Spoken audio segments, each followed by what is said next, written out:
السلام علیکم، میرا نام مہد ملک ہے اور یہ میرا آفیشیل پیج ہے۔ میری ویڈیوز کو لائک اور شیئر کرنا نہ بھولیے۔ آیا یہ سب کچھ محض اتفاق ہے یا نہیں؟ سب سے اہم بات، نیا پاکستان بنتے ہی کراچی میں قادیانیوں کے تمام یونینز کا متحرک ہونا، کیا یہ بھی محض اتفاق ہے؟ حلف برداری کی تقریب میں خاتم النبیین کا لفظ آخری دم تک درست نہ کہنا، کیا یہ بھی محض اتفاق ہے؟ صدر پاکستان کا حلف برداری کی تقریب میں خاتم النبیین کا جملہ مکمل نہ کرنا اور لفظ ہیں کو چھوڑ دینا، کیا یہ بھی محض اتفاق ہے؟ کٹر قادیانی کو جان بوجھ کر منسٹر بنانا اور پھر عوامی دباؤ میں آ کر اسے ہٹا دینا، کیا یہ بھی محض اتفاق ہے؟ اسلامی جمہوری پاکستان کے وزیر اطلاعات کا قادیانیوں کے حق میں کھلے عام بولنا، کیا یہ بھی محض اتفاق ہے؟ اسلام آباد میں قادیانیوں کے حق میں وزیر اطلاعات کا کھلم کھلا احتجاج کرنا، کیا یہ بھی محض اتفاق ہے؟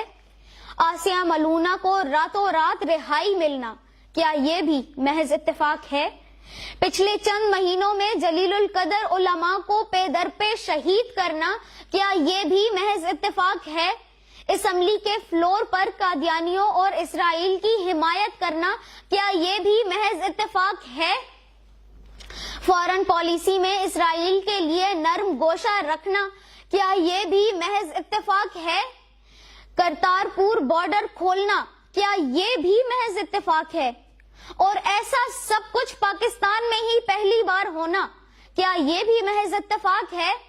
مساجد کو زبردستی گرانا، کیا یہ بھی آپ کے لیے اتفاق کے زمرے میں آتا ہے؟ اگر آپ کو لگتا ہے کہ یہ سب کچھ محض اتفاق ہے تو پھر اپنے دل کو تسلی دیں، اس ویڈیو کو اگنور کریں اور اپنی زندگیوں کے کام کاج میں لگ جائیں۔ لیکن اگر آپ کو لگتا ہے کہ یہ محض اتفاق نہیں تو کم از کم ایمان کے نچلے درجے پہ فائز ہو کے اس کے لیے آواز اٹھانا ہی شروع کر دیں، یا کم از کم سوال کریں کہ یہ تمام کے تمام تر اتفاقات کیوں ہوئے۔ اگر آپ میری اس بات سے اتفاق کرتے ہیں تو اس ویڈیو کو زیادہ سے زیادہ شیئر کریں، اور اگر نہیں کرتے تو نہ کیجیے۔ میں آپ کے ساتھ کوئی زبردستی تو نہیں کر سکتا۔